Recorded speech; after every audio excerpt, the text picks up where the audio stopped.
একদিকে কলকাতার আরজিকর কাণ্ডে আর্থিক তছরূপ দেয় সন্দীপ ঘোষকে গ্রেপ্তার করেছে সিবিআই। যদিও এক্ষেত্রে সিবিআইয়ের হাতে গ্রেপ্তার হওয়ায় নিজেদের জয় দেখছে পড়ুয়ারা।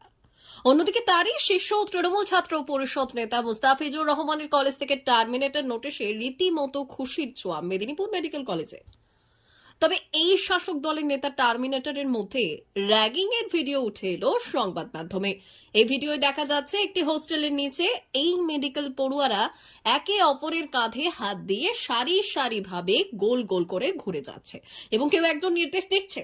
জানিয়ে পড়ুয়ারা এদিন সংবাদ মাধ্যমের কাছে তুলে ধরে তাদের অভিযোগ এইভাবেই র্যাগিং করা হতো মেডিকেল কলেজে, যার প্রতিবাদ করার সাহস কেউই দেখাতে পারেনি। কলকাতার আরজি করে যেমন অত্যাচার চলেছে ঠিক তেমনই মেদিনীপুর মেডিকেল কলেজেও চলতো, কিন্তু যেহেতু বাইরে থেকে পড়ুয়ারা এসে এখানে পড়াশোনা করত এবং পড়াশোনার একটা চাপ থাকতো এবং সেখানে এই শাসক দলের নেতার বিরুদ্ধে কথা বলার সাহস কারো ছিল না, যাকে আমরা থ্রেট কালচার হিসেবেই মান্যতা দিয়েছি।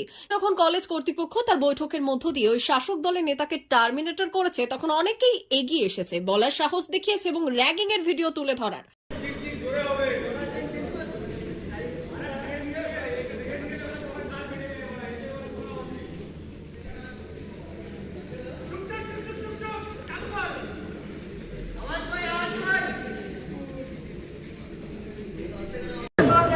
এইভাবেই তো থ্রেড কালচার চলছে এইখানে, এইভাবেই চলছে, এইভাবে আগে চলছে, এখনো চলছে, এইভাবেই চলছে, এইভাবেই এটাকে আটকানোর জন্য আমরা এখানে আছি।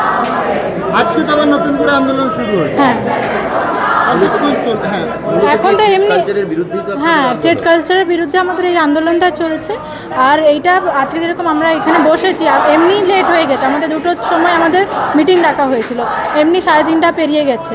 যত আমরা এরা লেট করছে আমরা ততক্ষণই আমরা চালাতে থাকি। এভাবেই কি র্যাগিং এর শিকার হতো, যেভাবে ভিডিও ভাইরাল হচ্ছে? হ্যাঁ, এইভাবেই র্যাগিং হতো।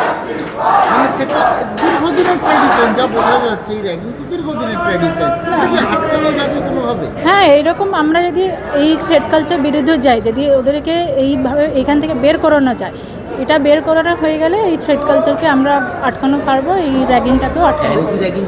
জানিয়ে ফের নতুন করে উত্তেজনা ছড়ালো মেদিনীপুর মেডিকেল কলেজ হাসপাতালে।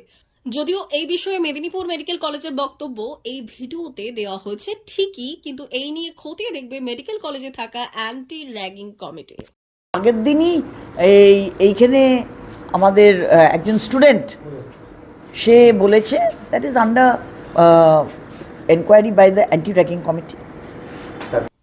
D news, Medinipur.